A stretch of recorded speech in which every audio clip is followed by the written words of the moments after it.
ಇಸ್ರಾಯೇಲ್ ದೇಶಕ್ಕೆ ಪ್ರಯಾಣ ಹೋಗೋದು ತಪ್ಪ ಅಂತಂದ್ರೆ ಇಸ್ರಾಯೇಲ್ ದೇಶಕ್ಕೆ ಪ್ರಯಾಣ ಹೋಗುವಂಥದ್ದು ತಪ್ಪಿಲ್ಲ. ಆದ್ರೆ ಇಸ್ರಾಯೇಲ್ ದೇಶಕ್ಕೆ ಪ್ರಯಾಣ ಹೋಗೋದ್ರಿಂದ ಪುಣ್ಯ ಬರುತ್ತೆ. ಇಸ್ರಾಯೇಲ್ ದೇಶಕ್ಕೆ ನಾವು ಪ್ರಯಾಣ ಹೋಗಿ ಅಲ್ಲಿ ಸುತ್ತಿ ತಿರುಗಾಡಿ ಬರೋದ್ರಿಂದ ನಮಗೆ ಆಶೀರ್ವಾದ ಬರುತ್ತೆ, ಅದು ನಮಗೆ ಭಾಗ್ಯವನ್ನು ಕೊಡುತ್ತೆ ಅಂತೆಲ್ಲ ಕಲ್ಪನೆ ಮಾಡ್ಕೊಂಡು ಹೋದ್ರೆ ಅದು ತಪ್ಪು.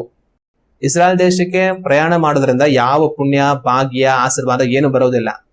ಅದು ಎಲ್ಲಾ ದೇಶಗಳಲ್ಲೂ ಒಂದು ರೀತಿಯ ದೇಶ ಅಷ್ಟೇನೆ.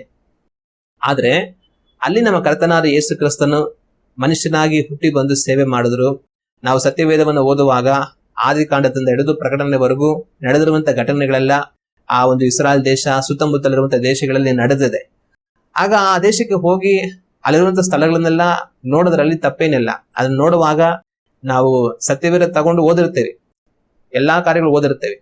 ಆದ್ರೆ ಯಾವ್ಯಾವ ಕಾರ್ಯ ಎಲ್ಲೆಲ್ಲಿ ನಡೆದಿದೆ, ಯಾವ್ಯಾವ ಸ್ಥಳ ಎಲ್ಲೆಲ್ಲಿದೆ ಅದನ್ನ ಯಾವ್ದು ನಾವು ಕಣ್ಮುಂದೆ ನೋಡಿರೋದಿಲ್ಲ. ಆದ್ರೆ ಇಸ್ರಾಯೇಲ್ ದೇಶಕ್ಕೆ ಹೋಗಿ ನೇರವಾಗಿ ನಾವು ಓದುವಂತ ಸತ್ಯವೇದದಲ್ಲಿ ನಡೆಯುವಂತ ಎಲ್ಲಾ ಘಟನೆಗಳು, ನಡೆದಿರುವಂತ ಕಾರ್ಯಗಳು, ಆ ಸ್ಥಳಗಳು ಎಲ್ಲವನ್ನು ಪ್ರತ್ಯಕ್ಷವಾಗಿ ಕಾಣುವಾಗ ನಮಗೆ ತುಂಬಾ ಸಂತೋಷ ಆಗುತ್ತೆ. ಅದನ್ನು ಹೋಗಿ ನೋಡಿ ಸಂತೋಷ ಪಟ್ಟು ಬರೋದ್ರಲ್ಲಿ ಯಾವ ತಪ್ಪಿಲ್ಲ. ಆ ನಂತರ ನಾವು ಮತ್ತೆ ಸತ್ಯವೇದವನ್ನ ಓದುವ ಸಮಯದಲ್ಲಿ ಈ ಸ್ಥಳಕ್ಕೆ ನಾನು ಹೋಗಿದ್ದೆ, ನೋಡ್ಕೊಂಡ್ ಬಂದಿದ್ದೇನೆ, ಅಲ್ಲೇ ಇದಾಗಿರೋದು ಅಂತ ಹೇಳಿ ಒಂದೊಂದು ಸ್ಥಳದ ಕುರಿತಾದ ವಿಷಯ ನಮಗೆ ತಿಳಿದು ಬರುವಾಗ, ಓದುವಾಗ ನಮಗೆ ಬಹಳ ಸಂತೋಷ ಆಗುತ್ತೆ. ಇದು ನಡೆದಿರೋಂಥ ಜಾಗ ನಾನು ಹೋಗಿದ್ದೀನಿ ಅಂತ ಹೇಳಿ ಇನ್ನ ಆಸಕ್ತಿಯಿಂದ ನಾವು ಸತ್ಯವೇದವನ್ನು ಓದೋದಕ್ಕೆ ನಮಗೆ ಅವಕಾಶ ಆಗುತ್ತೆ.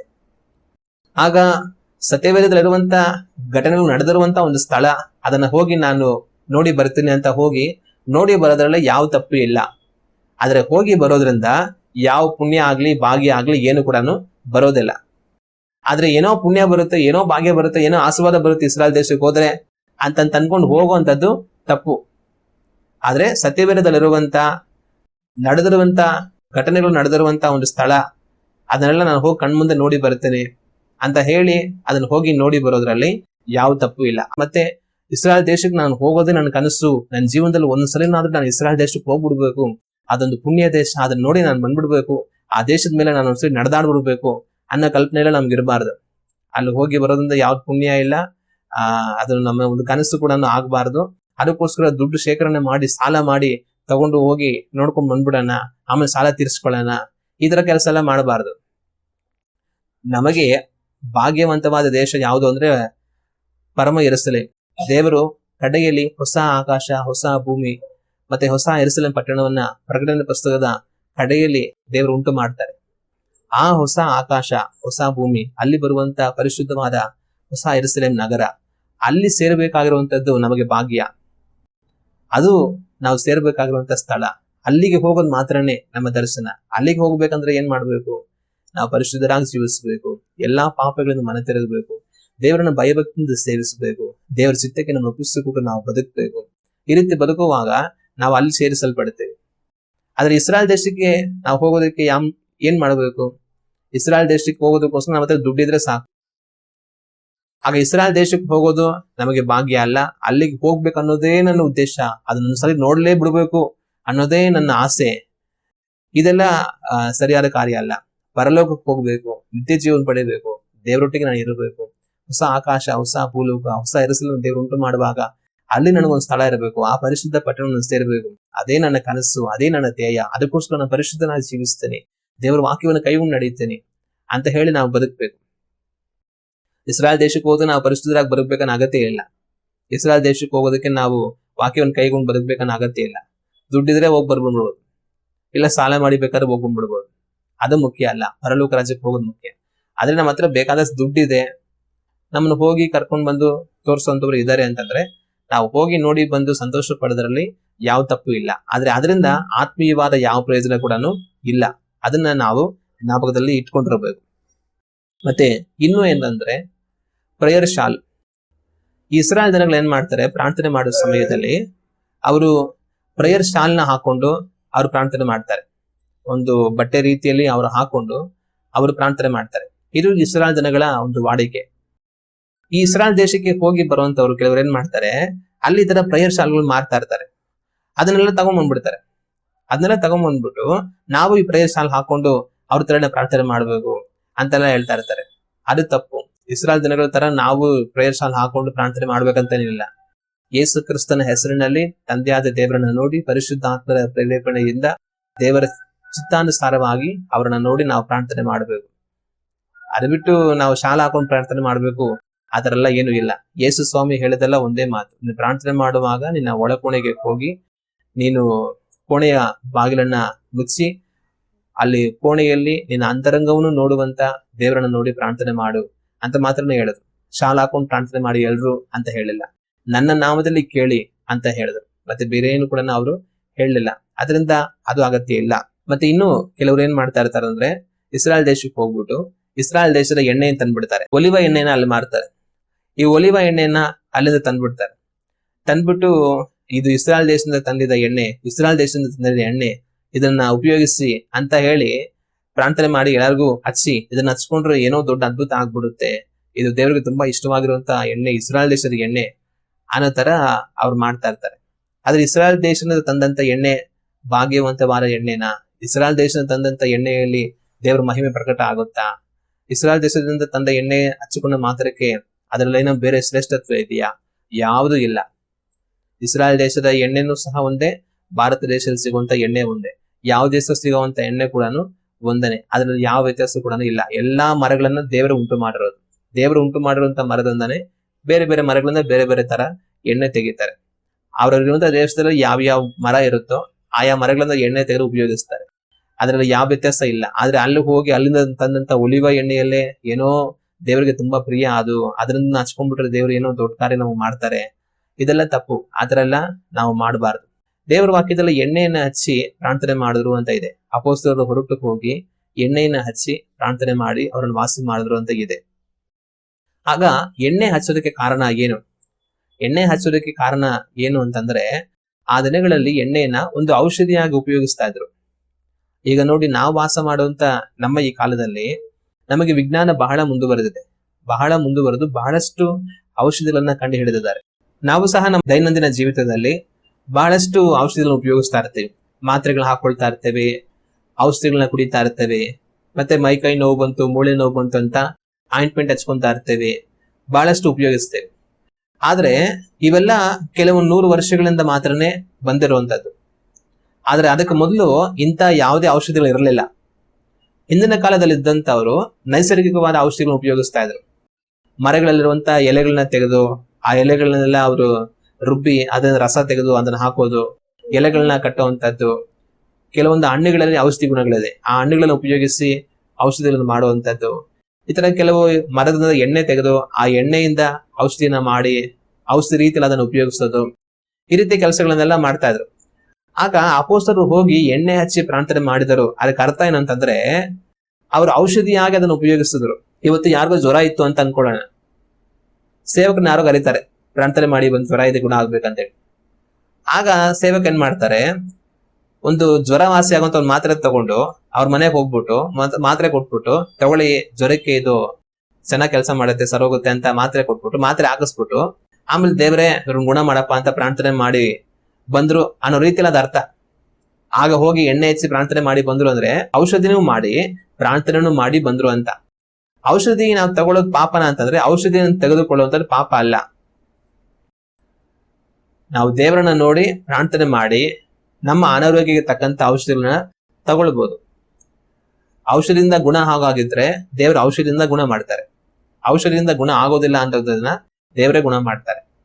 ಆದ್ರೆ ಔಷಧಿಯನ್ನು ತೆಗೆದುಕೊಳ್ಳುವಂಥದ್ದೇ ಪಾಪ ಏನಲ್ಲ. ಔಷಧಿಯನ್ನ ಕಂಡು ಹಿಡಿಯೋದಕ್ಕೆ ಜ್ಞಾನವನ್ನು ಕೊಟ್ಟಿರೋದೇ ದೇವರು. ಆದ್ರೆ ಅದರಿಂದ ನಮ್ಗೆ ವಾಸಿ ಆಗುತ್ತಾ? ಪ್ರಾರ್ಥನೆ ಮಾಡಿ ತಗೊಳ್ಬಹುದು.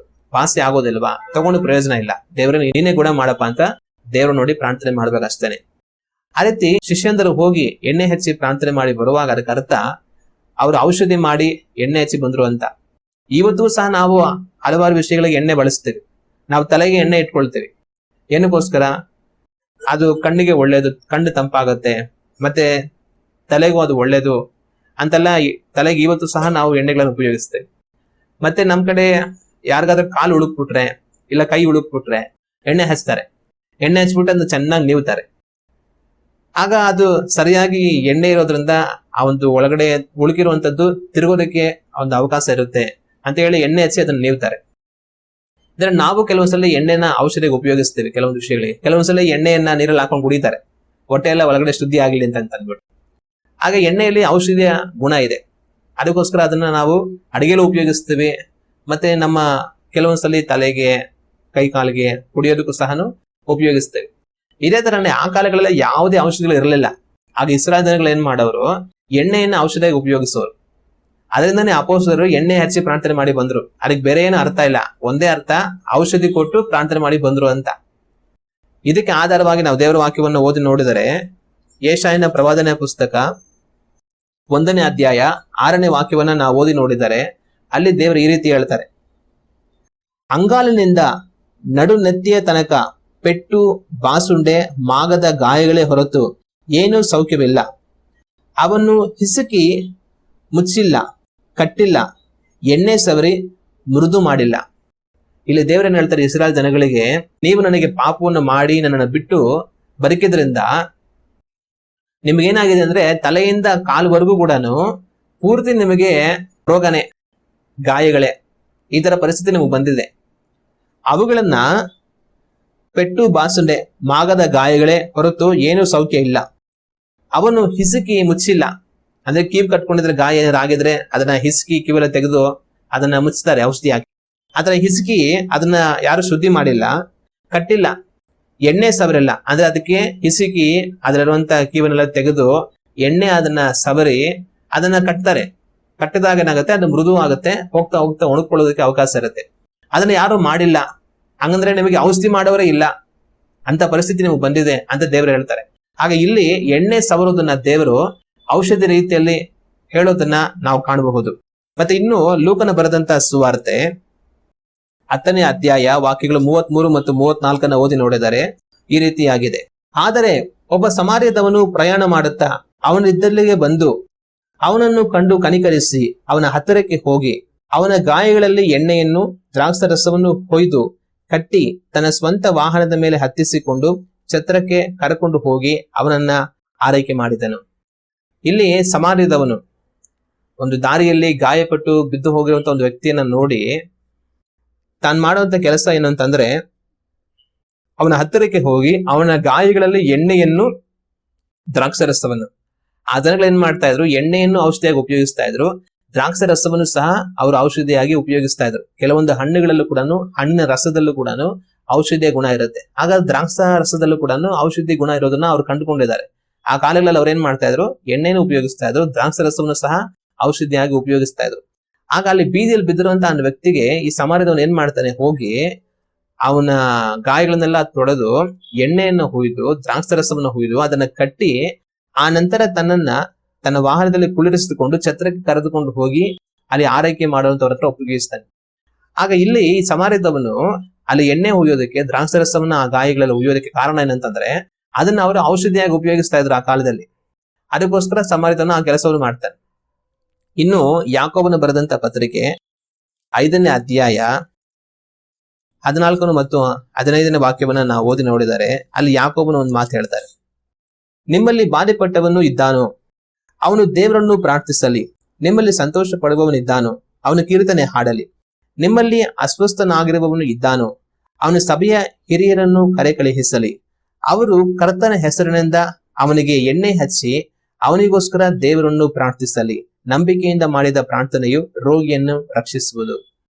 ಇಲ್ಲಿ ಯಾಕೋಬನು ಹೇಳ್ತಾರೆ, ನಿಮ್ಮಲ್ಲಿ ಯಾರಾದರೂ ಅಸ್ವಸ್ಥವನಾಗಿದ್ದರೆ ಸಭೆ ಹಿರಿಯರನ್ನು ಕಳುಹಿಸಲಿ, ಅವರು ಬಂದು ಎಣ್ಣೆಯನ್ನ ಹಚ್ಚಿ ಅವನಿಗೋಸ್ಕರ ಪ್ರಾರ್ಥನೆ ಮಾಡಲಿ, ನಂಬಿಕೆಯಿಂದ ಮಾಡಿದ ಪ್ರಾರ್ಥನೆ ರೋಗಿಯನ್ನ ಗುಣ ಮಾಡುತ್ತೆ. ಇಲ್ಲಿ ಎಣ್ಣೆಯನ್ನು ಹಚ್ಚಬೇಕಂತ ಯಾಕೋಬ ಏನಕ್ಕೆ ಹೇಳ್ತಾರೆ ಅಂತಂದ್ರೆ, ಆ ಕಾಲದಲ್ಲಿ ಅದನ್ನ ಔಷಧಿಯಾಗಿ ಉಪಯೋಗಿಸ್ತಾ ಇದ್ರು.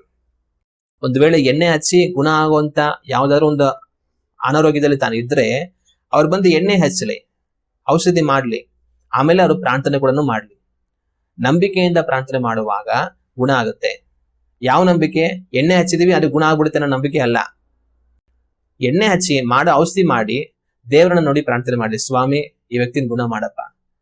ನಾವು ಔಷಧಿ ಮಾಡಿದ್ವಿ, ಔಷಧಿಯಿಂದನೇ ಗುಣ ಆಗ್ಬಿಡುತ್ತೆ ಅಂತಲ್ಲ. ದೇವ್ರೆ ನೀನ್ ಗುಣ ಮಾಡಿದ್ರೆ ಗುಣ ಆಗೋದು. ನಮ್ ಪ್ರಯತ್ನ ನಾವು ಮಾಡಿದ್ವಿ ಔಷಧಿ ಹಚ್ಚಿ, ಇನ್ನ ನೀನ್ ಗುಣ ಮಾಡಿ ಸ್ವಾಮಿ ಅಂದ್ರೆ ದೇವರ ಹತ್ರ ಪ್ರಾರ್ಥನೆ ಮಾಡ್ಲಿ. ನಂಬಿಕೆಯಿಂದ ದೇವರು ಗುಣಪಡಿಸುತ್ತಾರೆ ಅಂತ ಹೇಳಿ ನೋಡಿ ಮಾಡೋ ಪ್ರಾರ್ಥನೆ ತನಗೆ ಸೌಖ್ಯವನ್ನು ಕೊಡುತ್ತೆ ಅಂತ ಯಾಕೋಬ ಹೇಳ್ತಾರೆ. ದೇವರ ವಾಕ್ಯದಲ್ಲಿ ಎಣ್ಣೆ ಹಚ್ಚಿ ಅವ್ರು ಪ್ರಾರ್ಥನೆ ಮಾಡಿದರು ಅನ್ನೋದಕ್ಕೆ ಅರ್ಥ ಔಷಧಿ ಮಾಡಿದರು ಎಂಬುದಾಗಿ ಅರ್ಥ. ಅದಕ್ಕೆ ಈ ಕಾಲದಲ್ಲಿ ಔಷಧಿಗಳು ತಗೊಳ್ತೀವಲ್ಲ, ಮಾತ್ರೆ ಹಾಕೊಳ್ಳೋದು, ಟಾನಿಕ್ ಕುಡಿಯೋದು, ಆಯಿಂಟ್ಮೆಂಟ್ ಹಚ್ಚೋದು, ಇವುಗಳಿಗೆ ಸಮ ಎಣ್ಣೆ ಆ ಕಾಲಗಳಲ್ಲಿ. ಅದನ್ನ ಅವರು ಎಣ್ಣೆಯನ್ನು ಉಪಯೋಗಿಸ್ತಾ ಇದ್ರು, ದ್ರಾಕ್ಷಿ ರಸವನ್ನ ಔಷಧಿಗಳಾಗಿ ಅವ್ರು ಉಪಯೋಗಿಸ್ಕೊಳ್ತಾ ಇದ್ರು. ಮತ್ತೆ ಇನ್ನು ಮುಂದುವರಿಸಿ ಏನ್ ಮಾಡ್ತಾರೆ ಅಂದ್ರೆ, ಇಸ್ರಾಯೇಲ್ ದೇಶಕ್ಕೆ ಹೋಗ್ಬಿಟ್ಟು ಅಲ್ಲಿಂದ ಮಣ್ಣು ತಗೊಂಡ್ಬಿಡ್ತಾರೆ. ಒಂದಷ್ಟು ಕವರಲ್ಲಿ ಒಂದಷ್ಟು ಮಣ್ಣು ತಂದ್ಬಿಡ್ತಾರೆ. ಇದು ಇಸ್ರಾಯೇಲ್ ದೇಶದ ಮಣ್ಣು, ಇಸ್ರಾಯೇಲ್ ದೇಶದ ಮಣ್ಣು ಅಂತ ಮನೇಲಿ ಇಟ್ಕೊಂಡಿರ್ತಾರೆ. ಇಸ್ರಾಯೇಲ್ ದೇಶದ ಮಣ್ಣಾದ್ರೆ ಏನು? ಇಸ್ರಾಯೇಲ್ ದೇಶಕ್ಕೆ ಹೋದ್ರೆ ಬೇಕಾದಷ್ಟು ಮಣ್ಣಿದೆ. ಏನ್ ಮಾಡ್ಬೇಕು? ನಮ್ ದೇಶಕ್ಕೆ ಒಂದಿಷ್ಟು ತಗೊಂಡ್ಬಂದ್ಬಿಟ್ಟು ಅಂತ ಕಾರ್ಯಗಳೆಲ್ಲ ಅಗತ್ಯ ಇಲ್ಲ. ಮತ್ತೆ ಅಲ್ಲಿಂದ ಕಲ್ಲು ತಂದ್ಬಿಡ್ತಾರೆ, ಇಲ್ಲ ಅಂದ್ರೆ ಅಲ್ಲಿಂದ ಒಂದಷ್ಟು ಮರದ ತುಂಡು ತಂದ್ಬಿಡ್ತಾರೆ. ಏನೋ ಒಂದು ತಂದ್ಬಿಟ್ಟು ಮನೇಲಿ ಇಟ್ಕೊಂಡ್ಬಿಟ್ಟಿರ್ತಾರೆ. ಇದು ಇಸ್ರಾಯೇಲ್ ದೇಶದಿಂದ ತಂದಿದ್ದು, ಇಸ್ರಾಯೇಲ್ ದೇಶದಿಂದ ತಂದಿದ್ದು ಅಂದ್ಬಿಟ್ಟು.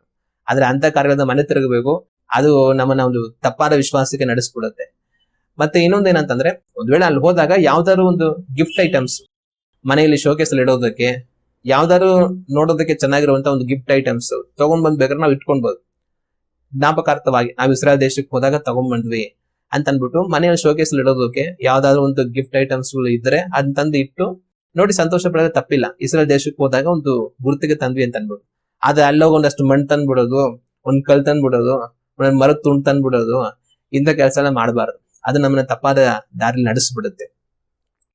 ಮತ್ತೆ ಇನ್ನು ಕೆಲವರು ಏನ್ ಮಾಡ್ತಾರೆ ಅಂದ್ರೆ, ಯೋರ್ದನ್ ನದಿಯಲ್ಲಿ ಹೋಗಿ ನೀರು ತಂದ್ಬಿಡ್ತಾರೆ. ಯೋರ್ದನ್ ಹೊಳೆ ಇದೆ ಅಲ್ಲಿ, ಯೇಸು ಸ್ವಾಮಿ ಅಲ್ಲಿ ದೀಕ್ಷಾಸ್ಥಾನ ತಗೊಂಡ್ರು. ಮತ್ತೆ ಸತ್ಯವೇದದಲ್ಲೆಲ್ಲ ಯೋರ್ದನ್ ನದಿ ಬಗ್ಗೆ ಬಹಳಷ್ಟು ಸರಿ ಬರೆಯಲ್ಪಟ್ಟಿದೆ. ಎಲಿಯ ಯೋರ್ದನ್ ನದಿನ ಇಬ್ಬಾಗ ಮಾಡ್ತಾರೆ, ಮತ್ತೆ ಎಲಿಶಾ ಕೂಡ ಇಬ್ಬಾಗ ಮಾಡ್ತಾರೆ. ಈ ತರ ಯೋರ್ದನ್ ನಳಿ ಅಲ್ಲಿ ಹರಿಯುತ್ತೆ. ಹೋಗಿ ಏನ್ ಮಾಡ್ತಾರೆ, ಇದು ಯೇಸು ಸ್ವಾಮಿ ದೀಕ್ಷಾಸ್ಥಾನ ತಗೊಂಡಂತ ಹೊಳೆ ಇದು.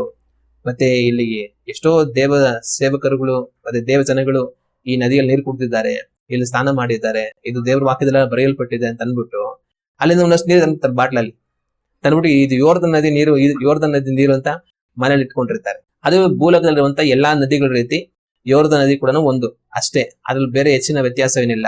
ನಮಗೊಂದು ನದಿ ಇದೆ, ಅದು ಜೀವ ನದಿ, ಅದು ಪರಲೋಕದಲ್ಲಿದೆ. ಅಲ್ಲೇಲೂಯ್ಯ. ಆ ನದಿಯಲ್ಲಿ ಹೋಗಿ ನಾವು ನೀರು ಕುಡಿಬೇಕು.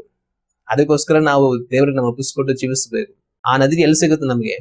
ಹೊಸ ಯೆರೂಸಲೇಮ್ ಪಟ್ಟಣದಲ್ಲಿ. ಹೊಸ ಆಕಾಶ ಭೂಲೋಕವನ್ನು ದೇವರು ಉಂಟು ಮಾಡಿದಾಗ ಆ ಹೊಸ ಯೆರೂಸಲೇಮ್ ಪಟ್ಟಣದಲ್ಲಿ ದೇವರ ಸಿಂಹಾಸನದ ಬಳಿ, ಯಜ್ಞದ ಕುರಿಮರಿ ಆಗಿರುವಂತಹ ಸಿಂಹಾಸನದ ಬಳಿಯಿಂದ ಜೀವ ನದಿ ಹರಿದು ಬರುತ್ತೆ. ಅದನ್ನ ನಾವು ಕುಡಿಬೇಕು, ಅದು ನಮಗೆ ಶ್ರೇಷ್ಠ ಅಂತ ನಾವು ಬದುಕಬೇಕು. ಇಲ್ಲಿ ಹೋಗಿ ಯೋರ್ದನ್ ನದಿಯಲ್ಲಿ ನೀರು ಸ್ವಲ್ಪ ತಗೊಂಬಂದು ಇಟ್ಕೊಳ್ಳೋದ್ರಿಂದ ಯಾವ ಪ್ರಯೋಜನ ಇಲ್ಲ. ಅವುಗಳಿಂದ ಮನೆ ತಿರುಗಬೇಕು. ಇನ್ನು ಕೆಲವರು ಏನ್ ಮಾಡ್ತಾರೆ, ದೀಕ್ಷಾ ಸ್ಥಾನವನ್ನ ತೆಗೆದುಕೊಳ್ಬೇಕು ಅಂತ ಇರೋಂತವ್ರು, ನಾನು ಯೋರ್ದನ್ ನದಿಲೇ ಹೋಗಿ ದೀಕ್ಷಾ ಸ್ಥಾನ ತಗೊಳ್ತೀನಿ ಅಂತ ಕಾಯ್ತಾ ಇರ್ತಾರೆ. ನಾವು ದೀಕ್ಷಾ ಸ್ಥಾನವನ್ನು ತೆಗೆದುಕೊಳ್ಬೇಕಂತಂದ್ರೆ ಹೋಗಿ ಯೋರ್ದನ್ ನದಿಲೇ ದೀಕ್ಷಾ ಸ್ಥಾನ ತಗೊಳ್ಬೇಕಾ? ಯೇಸು ಸ್ವಾಮಿ ಅಲ್ಲಿ ದೀಕ್ಷಾ ಸ್ಥಾನ ತಗೊಂಡ್ರು, ಬಹಳಷ್ಟು ಜನ ಅಲ್ಲಿ ದೀಕ್ಷಾ ಸ್ಥಾನ ತಗೊಂಡ್ರು. ಸ್ಥಾನಿಕನಾದ ಯೋಹಾನನ ದೀಕ್ಷಾ ಸ್ಥಾನ ಕೊಡುವಾಗಲೆಲ್ಲ ಅಲ್ಲಿ ನೀರಿತ್ತು ಅಂತ ಹೇಳಿ ಅಲ್ಲಿ ದೀಕ್ಷಾ ಸ್ಥಾನ ಕೊಡ್ತಾ ಇದ್ರು. ಅಲ್ಲಿ ನೀರಿಲ್ಲ ಅಂತಿದ್ರೆ ಕೊಡಕ್ ಆಗ್ತಾ ಇರ್ಲಿಲ್ಲ, ಬೇರೆ ಕಡೆ ಎಲ್ಲಿ ನೀರಿತ್ತು ಅಲ್ಲಿ ಕೊಡ್ತಾ ಇದ್ರು. ಆಗ ಅನೇಕರು ಏನ್ ಮಾಡ್ತಾರೆ, ನಾನು ಹೋಗಿ ಯೋರ್ದನ್ ನದಿಲೇ ದೀಕ್ಷಾ ಸ್ಥಾನ ತಗೊಳ್ತೀನಿ ಅಂತ ಇಸ್ರಾಯೇಲ್ ದೇಶಕ್ಕೆ ಪ್ರಯಾಣ ಹೋಗಿ ಪಾಸ್ಟರ್ನ ಕರ್ಕೊಂಡು ಹೋಗಿ ದೀಕ್ಷಾ ಸ್ಥಾನ ತಗೊಳ್ಳೋಂತವ್ರು ಇರ್ತಾರೆ. ಇದೆಲ್ಲ ದೇವರಿಗೆ ಪ್ರಿಯವಾದ ಕಾರ್ಯ ಅಲ್ಲ. ಇದು ಮಾಡಬಾರದು. ಯಾಕೆ ಮಾಡಬಾರದು ಅಂತಂದ್ರೆ, ಅಲ್ಗಂಟ ಹೋಗಿ ದೀಕ್ಷಾ ಸ್ಥಾನ ತಗೊಂಡ್ ಬಂದ್ಮೇಲೆ ಇವ್ರ ಭಾವನೆ ಹೆಂಗಿರುತ್ತೆ ಅಂದ್ರೆ, ನಾನು ಯೋರ್ದನ್ ನದಿಯಲ್ಲಿ ದೀಕ್ಷಾ ಸ್ಥಾನ ತಗೊಂಡಿದ್ದೀನಿ, ನಾನು ಯೇಸು ಸ್ವಾಮಿ ದೀಕ್ಷಾ ಸ್ಥಾನ ತಗೊಂಡಿದ್ದೆ, ಅದ್ರ ದೀಕ್ಷಾ ಸ್ಥಾನ ತಗೊಂಡಿದ್ದೆ, ಸ್ನಾನಿಕನಾದ ಯೋಹಾನನ ದೀಕ್ಷಾ ಸ್ಥಾನ ಕೊಟ್ಟ ಸ್ಥಳದಲ್ಲಿ ನಾನು ದೀಕ್ಷಾ ಸ್ಥಾನ ತಗೊಂಡಿದ್ದೀನಿ. ಆಗ ಇವರಿಗೆ ದೀಕ್ಷಾ ಸ್ಥಾನ ತಗೊಂಡಿದ್ದೆ ಗರ್ವಕ್ಕೆ ಕಾರಣ ಆಗ್ಬಿಡುದು. ನಾನು ಅಲ್ಲಿ ದೀಕ್ಷಾ ಸ್ಥಾನ ತಗೊಂಡಿದ್ರಿಂದ ನಾನೇನೋ ಶ್ರೇಷ್ಠನು, ನಾನೇನೋ ಭಾಗ್ಯವಂತನು ಅನ್ನೋ ತಪ್ಪಾದ ಕಲ್ಪನೆ ಬಂದ್ಬಿಡುತ್ತೆ. ಎಲ್ಲಿ ದೀಕ್ಷಾ ಸ್ಥಾನ ತಗೊಂಡ್ರು ಯಾವ ಸಮಸ್ಯೆ ಇಲ್ಲ, ಯಾವ ನದಿಯಲ್ಲಿ ತಗೊಂಡ್ರು ಸಮಸ್ಯೆ ಇಲ್ಲ, ಯಾವ ಕೆರೆಯಲ್ಲಿ ತಗೊಂಡ್ರು ಸಮಸ್ಯೆ ಇಲ್ಲ. ನಮ್ಮ ಪಟ್ಟಣಗಳಲ್ಲಿ ನದಿಗಳೇ ಇರೋದಿಲ್ಲ, ಕೆರೆಗಳು ಇರೋದಿಲ್ಲ. ಅದರಿಂದ ಒಂದಷ್ಟೆಲ್ಲ ಗುಂಡಿ ಮಾಡಿ ಆ ಗುಂಡಿಯಲ್ಲಿ ನೀರು ತುಂಬಿಸಿ ಅದರಲ್ಲಿ ದೀಕ್ಷಾ ಸ್ಥಾನ ಕೊಟ್ಟು ಕಳಿಸ್ತಾರೆ. ಅದ್ರಲ್ಲಿ ಸಮಸ್ಯೆ ಇಲ್ಲ. ಎಲ್ಲೇ ಆದ್ರೆ ಸರಿ, ನಾವು ಸ್ವಲ್ಪ ಮುಳುಗಿ ಎದ್ದು ಯೇಸುವೆ ನಾನು ಹೊಸ ಜೀವನವನ್ನ ಇನ್ನು ಮಾಡ್ತೀನಪ್ಪ ನಿಮ್ಗೆ ಒಪ್ಪಿಸ್ಕೊಟ್ಟು ಅಂತ ಅರಿಕೆ ಮಾಡಿ ಬರೋದಕ್ಕೆ ನಮಗೆ ಎಲ್ಲಾದ್ರೂ ಸರಿ ಒಂದಷ್ಟು ನೀರಿದ್ರೆ ಸಾಕು.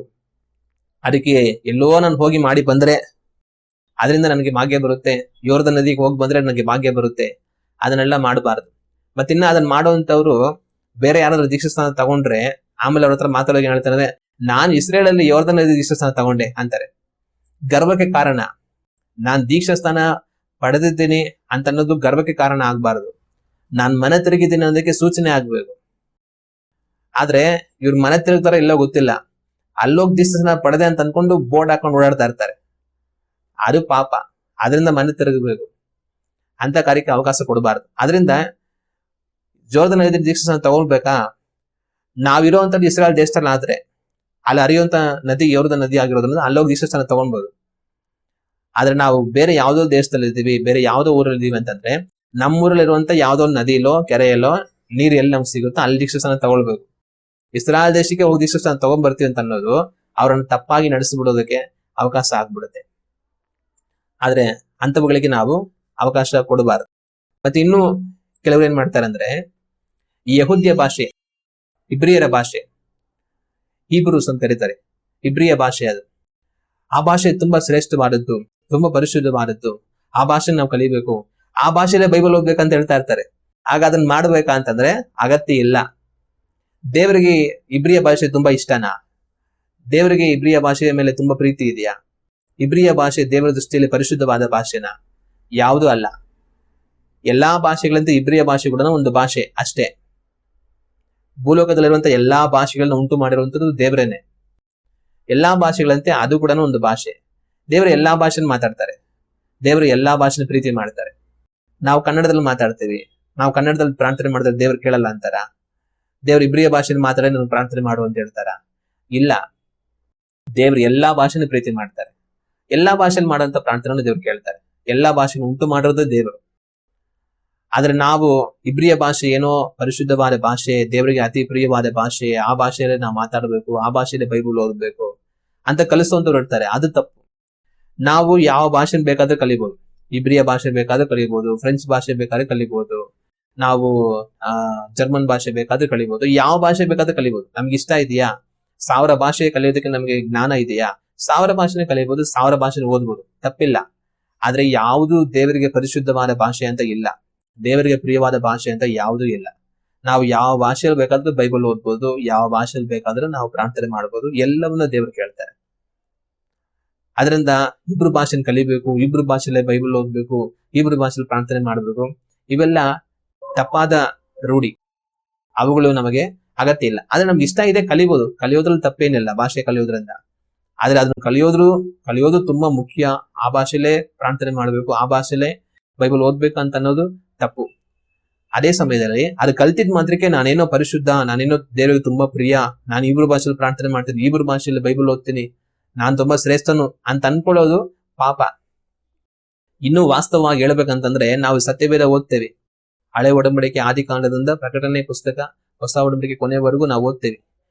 ಇದ್ರಲ್ಲಿ ಬರೆಯಲ್ಪಟ್ಟಂತ ಪುಸ್ತಕಗಳು 66 ಪುಸ್ತಕಗಳಿದೆ. 66 ಪುಸ್ತಕಗಳನ್ನ ಬೇರೆ ಬೇರೆಯವರು ಬೇರೆ ಬೇರೆ ಸಮಯಗಳಲ್ಲಿ ಬರೆದ್ರು. ಹಲವಾರು ಜನ ಒಬ್ಬರೇ ಹಲವಾರು ಪುಸ್ತಕಗಳನ್ನು ಬರೆದಿದ್ದಾರೆ. ಕೆಲವರು ಒಂದೊಂದೇ ಬರೆದ್ರು, ಕೆಲವರು 1, 2, 3 ಆ ತರ ಬರೆದಿದ್ದಾರೆ. ಹಲವಾರು ಜನಗಳು ಈ ಪುಸ್ತಕಗಳನ್ನು ಬರೆದಿದ್ದಾರೆ. ಇವೆಲ್ಲವೂ ಸಹ ಹೀಬ್ರೂ ಭಾಷೆಯಲ್ಲಿ ಬರೆಯಲ್ಪಡಲಿಲ್ಲ.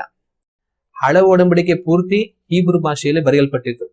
ಅದರಲ್ಲೂ ದಾನಿಯೇಲ್, ಎಜ್ರಾ ಈ ಪುಸ್ತಕಗಳಲ್ಲಿ ಕೆಲವೊಂದು ಭಾಗಗಳು ಅರಾಮಿಯ ಭಾಷೆಯಲ್ಲಿ ಬರೆಯಲ್ಪಟ್ಟಿದ್ದು, ಅರಾಮ್ಯರ ಭಾಷೆಯಲ್ಲಿ.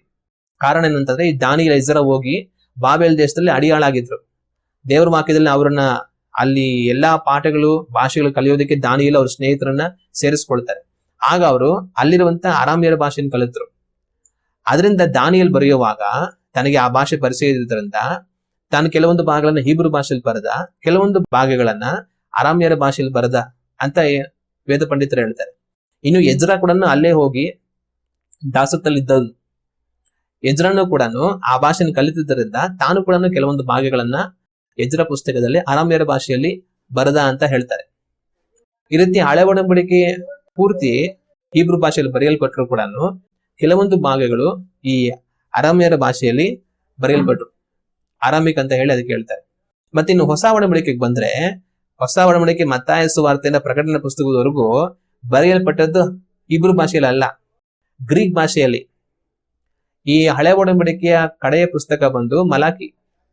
ಈ ಮಲಾಕಿ ಪುಸ್ತಕ ಬರೆಯಲ್ಪಟ್ಟ ನಂತರ ಮತ್ತಾಯನ ಸುವಾರ್ತೆಯ ಪುಸ್ತಕಕ್ಕೆ ಸುಮಾರು 400 ವರ್ಷಗಳ ಗ್ಯಾಪ್ ಇದೆ. ಇದರ ಮಧ್ಯದಲ್ಲಿ ಸುಮಾರು 400 ವರ್ಷಗಳ ಅಂತರ ಇದೆ.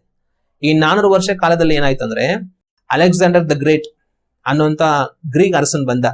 ಅಲೆಕ್ಸಾಂಡರ್ನ ಹೆಸರನ್ನ ಸಾಮಾನ್ಯವಾಗಿ ನಾವು ಬಹಳ ಕೇಳಿರ್ತೀವಿ. ಈ ಅಲೆಕ್ಸಾಂಡರ್ ಗ್ರೇಟ್ ಅನ್ನುವಂತ ಈ ಒಂದು ಮಹಾ ಅರಸ ಬಂದ. ಈ ಅರಸ ಬಂದು ಭೂಲೋಕವನ್ನೆಲ್ಲ ಆಳ್ವಿಕೆ ಮಾಡಿದ. ಹೆಚ್ಚು ಕಡಿಮೆ ಭೂಲೋಕದ ಎಲ್ಲಾ ದೇಶಗಳನ್ನ ಅವನು ಆಳ್ವಿಕೆ ಮಾಡಿದ. ಸುಮಾರು ಭೂಲೋಕದ 70 ಭಾಗದಷ್ಟು ದೇಶಗಳನ್ನ ಅವನು ತನ್ನ ವಶಕ್ಕೆ ತೆಗೆದುಕೊಂಡ ಅಂತ ಹೇಳ್ತಾರೆ. ತನ್ನ ಭಾಷೆ ಬಂದು ಗ್ರೀಕು. ಸಾಮಾನ್ಯವಾಗಿ ಆ ಕಾಲದಲ್ಲಿ ರಾಜರೆಲ್ಲ ಏನ್ ಮಾಡೋರು ಅಂದ್ರೆ, ಯಾರು ಪ್ರಬಲವಾಗ್ತಾರೋ ಅವ್ರು ಆಡುವಂತ ಭಾಷೆ, ಅವ್ರ ಸಂಸ್ಕೃತಿನೆಲ್ಲ ಬೇರೆಯವ್ರು ಕಲಿಸೋರು. ಈಗ ದಾನಿಯೇಲ್ ಸ್ನೇಹಿತರನ್ನೆಲ್ಲ ಹಿಡ್ಕೊಂಡು ಹೋಗಿ ಅವ್ರಿಗೆ ಬಾಬೆಲ್ ದೇಶದಲ್ಲಿ ಅರಮಿಯ ಭಾಷೆನ ಕಲಿಸಿದ್ರು. ಅದೇ ತರನೇ ಯಾವ ದೇಶದವರು ಪ್ರಬಲರಾಗ್ತಾರೋ ಅವರ ಭಾಷೆ ಎಲ್ಲಾ ಕಡೆ ಹರಡ್ಕೊಳ್ಳುತ್ತೆ. ಈಗ ಇಂಗ್ಲಿಷ್ ಎಲ್ಲಾ ಕಡೆ ಭೂಲೋಕದಲ್ಲಿ ಸಾಮಾನ್ಯವಾಗಿ ಮಾತಾಡ್ತಾರೆ ಅಂತಂತಂದ್ರೆ ಕಾರಣ ಆ ಒಂದು ಬ್ರಿಟಿಷರು ಎಲ್ಲರನ್ನ ಆಳ್ವಿಕೆ ಮಾಡಿದ್ರು. ಆದ್ರಿಂದ ಒಂದು ಇಂಗ್ಲಿಷ್ ಒಂದು ಸಾಧಾರಣ ಭಾಷೆಯಾಗಿ ಎಲ್ಲಾ ಕಡೆ ಹರಡ್ಕೊಳ್ತು. ಅದೇ ತರ ಈ ಅಲೆಕ್ಸಾಂಡರ್ ಎಲ್ಲಾ ಕಡೆ ಆಳ್ವಿಕೆ ಮಾಡಿದ್ರಿಂದ ತಾನ್ ಮಾತಾಡಂತ ಭಾಷೆ ಬಂದು ಗ್ರೀಕ್. ಆಗ ಆ ಒಂದು ಕಾಲದಲ್ಲಿ ಏನಾಯ್ತು, ಗ್ರೀಕು ಎಲ್ಲಾ ಕಡೆ ಹರಡ್ಕೊಂತು. ಯೇಸು ಸ್ವಾಮಿ ಇದ್ದಂತ ಕಾಲದಲ್ಲಿ ಸಾಮಾನ್ಯವಾಗಿ ಎಲ್ಲರೂ ಗ್ರೀಕ್ ಭಾಷೆ ಮಾತಾಡ್ತಾ ಇದ್ರು. ಅಪೊಸ್ತಲರು ಸೇವೆ ಮಾಡುವಾಗ ಸಹ ಈ ಗ್ರೀಕರ ಮಧ್ಯದಲ್ಲಿ ಯಹೂದ್ಯರ ಮಧ್ಯದಲ್ಲಿ ಸಮಸ್ಯೆಗಳು ಬರುತ್ತೆ. ಅದಕ್ಕೆ ಪೌಲ್ ಹೇಳ್ತಾರೆ, ಯಹೂದ್ಯನು ಶ್ರೇಷ್ಠನಲ್ಲ, ಗ್ರೀಕನು ಶ್ರೇಷ್ಠನಲ್ಲ, ಯಹೂದ್ಯ ಗ್ರೀಕ್ ಅಂತ ಯಾರು ವ್ಯತ್ಯಾಸ ಇಲ್ಲ ಅಂತ ಹೇಳ್ತಾರೆ. ಹಾಗೆ ಗ್ರೀಕ್ ಅಂದ್ರೆ ಯಾರು? ಗ್ರೀಕ್ ಭಾಷೆ ಮಾತಾಡುವಂತವ್ರು. ಆದ್ರಿಂದ ಗ್ರೀಕ್ ಭಾಷೆ ಪ್ರಬಲವಾಗಿದ್ದರಿಂದ ಆ ಒಂದು ಹೊಸ ಒಡಂಬಡಿಕೆ ಪುಸ್ತಕಗಳೆಲ್ಲ ಬರೆಯಲ್ಪಟ್ಟದ್ದು ಗ್ರೀಕ್ ಭಾಷೆಯಲ್ಲೇನೆ. ಮತ್ತಾಯಿಂದ ಪ್ರಕಟಣೆವರೆಗೂ ಕೂಡ ಗ್ರೀಕ್ ಭಾಷೆಯಲ್ಲಿ ಎಲ್ಲಾ ಪುಸ್ತಕಗಳು ಬರೆಯಲ್ಪಟ್ಟದ್ದು. ಕಾರಣ ಏನಂತಂದ್ರೆ ಅಷ್ಟೊತ್ತಿಗಾಗ್ಲೇ ಅವರು ಗ್ರೀಕು ರಾಜ್ಯ ಪ್ರಬಲವಾಗಿದ್ದರಿಂದ ಆ ಭಾಷೆ ಬಳಕೆ ಎಲ್ಲಾ ಕಡೆ ಇದ್ದಿದ್ದರಿಂದ ಈ ಯಹೂದ್ಯ ಜನಗಳು ಇಬ್ರು ಭಾಷೆ ಮಾತಾಡೋದೇ ಕಡಿಮೆ ಮಾಡ್ಬಿಟ್ಟಿದ್ರು. ಅವ್ರ ಭಾಷೆ ಅವ್ರಿಗೆ ಕಡಿಮೆ ಆಗ್ಬಿಟ್ಟಿತ್ತು. ಮತ್ತೆ ಓದೋದಕ್ಕಂತೂ ಯಾರಿಗೂ ಬರ್ತಾ ಇರ್ಲಿಲ್ಲ. ಎಲ್ಲರಿಗೂ ಕಲಿಸ್ತಾ ಇದ್ದು ಗ್ರೀಕ್ ಭಾಷೆ ಮಾತ್ರ, ಬರೆಯೋದಕ್ಕೆ ಓದೋದಕ್ಕೆ. ಅದರಿಂದ ಏನ್ ಮಾಡಿದ್ರು, ಆ ದಿನಗಳಲ್ಲಿ ಅವರು ಗ್ರೀಕ್ ಭಾಷೆಯಲ್ಲೇ ಬರೀತಾ ಇದ್ದು ಓದ್ತಾ ಇದ್ದು. ಹೀಬ್ರು ಭಾಷೆ ಬಹಳಷ್ಟು ಕಡಿಮೆ, ಹೆಚ್ಚು ಕಡಿಮೆ ಯಾರಿಗೂ ಓದಕ್ಕೆ ಬರ್ತಾ ಇರಲಿಲ್ಲ ಇವ್ರ ಭಾಷೆನ ಆ ಕಾಲದಲ್ಲಿ. ಅದರಿಂದ ಹೊಸ ಒಡಂಬಡಿಕೆ ಪುಸ್ತಕಗಳೆಲ್ಲ ಗ್ರೀಕ್ ಭಾಷೆಯಲ್ಲಿ ಬರೆಯಲ್ಪಟ್ಟಿದೆ. ಈಗ ಇವ್ರ ಭಾಷೆ ಪರಿಶುದ್ಧವಾದ ಭಾಷೆ, ದೇವರ ಭಾಷೆ ಅಂತ ಅನ್ಕೊಂಡ್ರೆ ಹೊಸ ಒಡಂಬಡಿಕೆ ಪುಸ್ತಕಗಳೆಲ್ಲ ಗ್ರೀಕ್ ಭಾಷೆಯಲ್ಲಿ ಬರೆಯಲ್ಪಟ್ಟದಕ್ಕೆ ದೇವ್ರು ಯಾಕೆ ಬಿಟ್ರು? ಆತರ ಅಲ್ಲ. ದೇವರಿಗೆ ಯಾವ ಭಾಷೆನೂ ಶ್ರೇಷ್ಠ ಅಲ್ಲ, ಯಾವ ಭಾಷೆನೂ ಮುಖ್ಯ ಅಲ್ಲ. ಎಲ್ಲಾ ಭಾಷೆನ ಉಂಟು ಮಾಡಿದ ದೇವರು. ನಾವು ಯಾವ ಭಾಷೆ ಬೇಕಾದ್ರೂ ಮಾತಾಡ್ಬೋದು, ಯಾವ ಭಾಷೆಯಲ್ಲಿ ಬೇಕಾದ್ರೂ ಪ್ರಾರ್ಥನೆ ಮಾಡ್ಬೋದು, ವಾಕ್ಯವನ್ನ ಧ್ಯಾನ ಮಾಡ್ಬೋದು, ಯಾವ ತಪ್ಪು ಕೂಡ ಇಲ್ಲ. ಆದ್ರೆ ಇಬ್ರು ಭಾಷೆ ಶ್ರೇಷ್ಠ, ಅದೇ ಪರಿಶುದ್ಧ, ಅದನ್ನ ಕಲಿಬೇಕು, ಅದನ್ನ ನಾವು ಓದ್ಲೇಬೇಕು ಅದೇ ಭಾಷೆಯಲ್ಲಿ ಅನ್ನುವಂತ ಕಲ್ಪನೆಗಳಿಗೆಲ್ಲ ಅವಕಾಶ ಕೊಡುವಂತದ್ದು ತಪ್ಪು. ನಮ್ಗೆ ಇಷ್ಟ ಇದ್ರೆ ಮಾಡ್ಬೋದು, ಆದ್ರೆ ಯಾರನ್ನು ಬಲವಂತ ಮಾಡುವಂತದ್ದು ತಪ್ಪು. ಯೇಸುವ ಅಥವಾ ಯೇಶುವ, ಜೀಸಸ ಅಥವಾ ಯೇಶುವ, ಯಾವುದು ಸರಿ ಅನ್ನುವಂಥದ್ದು. ನಾವು ಜೀಸಸ್ ಅಂತ ಇಂಗ್ಲಿಷ್ ಅಲ್ಲಿ ಉಪಯೋಗಿಸ್ತೇವೆ, ಕನ್ನಡದಲ್ಲಿ ನಾವು ಯೇಸು ಅಂತ ಉಪಯೋಗಿಸ್ತೇವೆ. ಈಗ ಕೆಲವರು ಏನ್ ಹೇಳ್ತಾರೆ ಅಂತಂದ್ರೆ ಜೀಸಸ್ ಅಂತ ಅನ್ಬಾರ್ದು, ಯೇಸು ಅಂತ ಅನ್ಬಾರ್ದು, ಯೇಶುವ ಅನ್ಬೇಕು ಅಂತಂತಾರೆ. ಈ ಯೇಶುವ ಅಂತ ಅನ್ನೋದು ಹೀಬ್ರು ಭಾಷೆಯಲ್ಲಿ ನಾವು ಯೇಸು ಸ್ವಾಮಿ ಅಂತ ಹೇಳ್ತೀವಲ್ಲ, ಯೇಸು ಅಂತ ಉಪಯೋಗಿಸ್ತೀವಲ್ಲ, ಅದಕ್ಕೆ ಹೀಬ್ರು ಅಲ್ಲಿ ಯೇಸು ಸ್ವಾಮಿ ಹೆಸರು ಏನು ಅಂತಂತಂದ್ರೆ ಯೇಶುವ, ಯೇಶುವ ಅಂತ ಅವ್ರಿಗೆ ಹೇಳ್ತಾ ಇದ್ರು. ಇಂಗ್ಲಿಷ್ ಅಲ್ಲಿ ಅದನ್ನ ಜೀಸಸ್ ಅಂತ ಹೇಳ್ತಾರೆ. ನಾವು ಕನ್ನಡದಲ್ಲಿ ಯೇಸು ಅಂತ ಉಪಯೋಗಿಸ್ತೇವೆ. ಈ ಕೆಲವರು ಮಾಡುವಂತದ್ದು ಏನಂದ್ರೆ ಜೀಸಸ್ ಅನ್ಬಾರ್ದು, ಯೇಸು ಅನ್ಬಾರ್ದು, ಯೇಶುವ ಅಂತ ಅವರು ಹೀಬ್ರು ಭಾಷೆಯಲ್ಲಿ ಹೇಳ್ತಾರಲ್ಲ ಅದನ್ನ ಹೇಳ್ಬೇಕು ಅಂತ ಕೆಲವರು ಹೇಳ್ತಾರೆ. ಈಗ ನಾವು ಯೇಶುವ ಅಂತಾನೆ ಹೇಳ್ಬೇಕಾ? ಜೀಸಸ್ ಅಂತ ಇಂಗ್ಲಿಷ್ ಅಲ್ಲಿ ಪ್ರಾರ್ಥನೆ ಮಾಡಿದ್ರೆ ದೇವರು ಪ್ರಾರ್ಥನೆ ಕೇಳೋದಿಲ್ವಾ? ಯೇಸು ಅಂತ ನಾವು ಕನ್ನಡದಲ್ಲಿ ಪ್ರಾರ್ಥನೆ ಮಾಡಿದ್ರೆ ದೇವರು ಕೇಳೋದಿಲ್ವಾ? ಯೇಶುವ ಅಂತಾನೆ ಅನ್ಬೇಕಾ ಅಂತಂತಂದ್ರೆ ಯೇಶುವ ಅಂತಾನೆ ಅನ್ಬೇಕಂತ ಏನಿಲ್ಲ. ಜೀಸಸ್ ಅಂತಂದ್ರು ಕೂಡ ದೇವ್ರ ಪ್ರಾರ್ಥನೆ ಕೇಳ್ತಾರೆ, ಯೇಸು ಅಂದ್ರು ಕೂಡ ದೇವ್ರ ಪ್ರಾರ್ಥನೆ ಕೇಳ್ತಾರೆ. ಯೇಶುವ, ಜೀಸಸ್, ಯೇಸು ಎಲ್ಲ ಒಂದೇ. ಭಾಷೆ ಬಳಕೆಯಿಂದ ಸ್ವಲ್ಪ ಹೆಸರುಗಳು ವ್ಯತ್ಯಾಸ ಆಗುತ್ತೆ. ಈಗ ನೋಡಿ, ನಾವು ಯೇಸು ಅಂತ ಕನ್ನಡದಲ್ಲಿ ಅಂತೀವಿ. ನೀವು ಉತ್ತರ ಭಾರತಕ್ಕೆ ಹೋದ್ರೆ ಹಿಂದಿ ಮಾತಾಡುವಂತವ್ರಿಗೆಲ್ಲ ಕೇಳಿದ್ರೆ ಸಾಮಾನ್ಯವಾಗಿ ನಮ್ಮ ದಕ್ಷಿಣ ಭಾರತದಲ್ಲಿ ಎಲ್ಲರೂ ಕೂಡ ಯೇಸು ಅಂತಾನೆ ಅಂತಾರೆ. ಆದ್ರೆ ಉತ್ತರ ಭಾರತಕ್ಕೆ ಹೋದ್ರೆ ಅಲ್ಲಿ ಈಶು ಅಂತಾರೆ, ಯೇಸು ಅನ್ನಲ್ಲ, ಈಶು ಅಂತಾರೆ, ಈಶು ಮಸಿ ಅಂತಾರೆ. ನಾವು ಕನ್ನಡದಲ್ಲಿ ಯೇಸು ಕ್ರಿಸ್ತ ಅಂತೀವಿ, ಅವರು ಯೇಸು ಕ್ರಿಸ್ತ ಅಂತ ಅನ್ನಲ್ಲ, ಈಶು ಮಸಿ ಅಂತಾರೆ. ಕಾರಣ ಹಿಂದಿಯಲ್ಲಿ ಅದನ್ನು ಬಳಸುವಾಗ ಆತರ ಅದು ಉಚ್ಚಾರಣೆ ಬರುತ್ತೆ. ಆಗ ಭಾಷೆಗಳು ಬದಲಾಗೋದ್ರಿಂದ ಕೆಲವೊಂದ್ಸಲಿ ಹೆಸರುಗಳನ್ನ ಉಪಯೋಗಿಸುವಂತ ರೀತಿನೂ ಬದಲಾಗುತ್ತೆ. ಆದ್ರೆ ಹೆಸರನ್ನು ಉಪಯೋಗಿಸುವ ರೀತಿ ಬದಲಾಗಿದ ಮಾತ್ರಕ್ಕೆ ವ್ಯಕ್ತಿ ಬದಲಾಗಲ್ಲ. ದೇವರ ಕುಮಾರನನ್ನ ಹೀಬ್ರು ಭಾಷೆಯಲ್ಲಿ ಲೋಕ ರಕ್ಷಕನನ್ನ ಯೇಶುವ ಅಂತಾರೆ. ಇಂಗ್ಲಿಷ್ ಭಾಷೆಯಲ್ಲಿ ಅದೇ ದೇವರ ಕುಮಾರನಾಗಿರುವ ಲೋಕ ರಕ್ಷಕನನ್ನ ಜೀಸಸ್ ಅಂತಾರೆ. ಕನ್ನಡದಲ್ಲಿ ಅದೇ ದೇವರ ಕುಮಾರನಾಗಿರುವಂತ ಲೋಕ ರಕ್ಷಕನನ್ನ ಯೇಸು ಅಂತಾರೆ. ಹಿಂದಿಯಲ್ಲಿ ಅದೇ ಲೋಕ ರಕ್ಷಕನಾಗಿರುವಂತ ದೇವರ ಕುಮಾರನನ್ನ ಯೀಶು ಅಂತಾರೆ. ಯಾವ ಭಾಷೆಯಲ್ಲಿ ಯಾವ ತರ ವ್ಯತ್ಯಾಸದಲ್ಲಿ ಕರೆದ್ರು ಕೂಡ ಕರೆಯೋದು ಒಬ್ಬರನ್ನೇ. ಅವ್ರು ಯಾರು? ದೇವರ ಕುಮಾರನು ಲೋಕದ ರಕ್ಷಕನು ಆಗಿರುವ ಯೇಸು ಕ್ರಿಸ್ತನ್ ಮಾತ್ರ. ಆಗ ವ್ಯಕ್ತಿ ಒಬ್ಬರೇ. ಅವರನ್ನ ಕರೆಯುವಂತ ಒಂದು ಭಾಷೆಗಳ ಹೆಸರಲ್ಲಿ ಸ್ವಲ್ಪ ವ್ಯತ್ಯಾಸ ಬರ್ಬೋದು, ಆದ್ರೆ ಹಂಗಂತ ವ್ಯಕ್ತಿನೇ ಬದಲಾಗೋದಿಲ್ಲ. ಈಗ ಒಂದು ಹಣ್ಣು ಆರೆಂಜ್ಗೆ ನಾವು ಇಂಗ್ಲಿಷ್ ಅಲ್ಲಿ ಆರೆಂಜ್ ಅಂತಾರೆ, ಕನ್ನಡದಲ್ಲಿ ಕಿತ್ತಳೆ ಹಣ್ಣು ಅಂತಾರೆ, ಹಿಂದಿಯಲ್ಲಿ ಇನ್ನೇನು ಹೇಳ್ತಾರೆ. ಇವಾಗ ಇಂಗ್ಲಿಷ್ ಅಲ್ಲಿ ಆರೆಂಜ್ ಅಂದ್ರೆ ಅದು ಆರೆಂಜು, ಕನ್ನಡದಲ್ಲಿ ಕಿತ್ತಳೆ ಹಣ್ಣು ಅಂತ ಅನ್ನೋದಕ್ಕೆ ಅದು ಆರೆಂಜ್ ಅಥವಾ ಬೇರೆ ಆಗ್ಬಿಡುತ್ತಾ? ಬೇರೆ ಆಗಲ್ಲ, ಅದು ಆರೆಂಜೇ. ಅವ್ರ ಭಾಷೆಲಿ ಅವ್ರು ಆರೆಂಜ್ ಅಂತಾರೆ, ನಮ್ಮ ಭಾಷೆಲಿ ನಾವು ಕಿತ್ಲೆಹಣ್ಣು ಅಂತೀವಿ, ಇನ್ನೊಬ್ಬರ ಭಾಷೆಲಿ ಇನ್ನೊಂದೇನೋ ಅಂತಾರೆ. ಆದ್ರೆ ಯಾರು ಏನಂದ್ರು ಕೂಡ ಅದು ಆ ಹಣ್ಣನ್ನೇ ಸೂಚಿಸೋ ಹೊರತು ಬೇರೆ ಯಾವ್ದನ್ನು ಸೂಚಿಸೋದಿಲ್ಲ. ಅದೇ ತರ ಯೇಶುವ ಆಗಿರ್ಲಿ, ಜೀಸಸ್ ಆಗಿರ್ಲಿ, ಯೇಸು ಆಗಿರ್ಲಿ, ಈಶು ಆಗಿರ್ಲಿ, ಎಲ್ಲವೂ ಸಹ ದೇವರ ಕುಮಾರನು ಲೋಕದ ರಕ್ಷಕನು ಆಗಿರುವ ಕರ್ತನಾದ ದೇವರನ್ನೇ ಸೂಚಿಸುವುದು, ಬೇರೆ ಯಾರನ್ನು ಸೂಚಿಸುವುದಿಲ್ಲ. ಅದರಿಂದ ಯೇಸು ಅನ್ನಬಾರದು, ಜೀಸಸ್ ಅನ್ನಬಾರದು, ಯೇಶುವ ಅನ್ಬೇಕು. ಇದೆಲ್ಲ ಅಗತ್ಯ ಇಲ್ಲದಿರುವಂತ ಕಾರ್ಯ. ಇದುವರೆಗೂ ಯೇಸು ಅಂತ ಹೇಳಿ ನಾವು ಮಾಡಿದ ಪ್ರಾರ್ಥನೆ ದೇವ್ರು ಕೇಳಲಿಲ್ವಾ? ದೆವ್ವಗಳು ಬಿಟ್ಟು ಹೋಗ್ಲಿಲ್ವಾ? ಅದ್ಭುತಗಳಾಗ್ಲಿಲ್ವಾ? ಇದುವರೆಗೂ ಯೇಸು ಅಂತ ಹೇಳ್ಕೊಂಡ್ ಬದುಕು ಈ ಲೋಕ ಯಾತ್ರ ಮುಗಿಸಿದವರು ದೇವರಾಜ್ಯಕ್ಕೆ ಹೋಗಿಲ್ವಾ? ಆತರ ಅಲ್ಲ.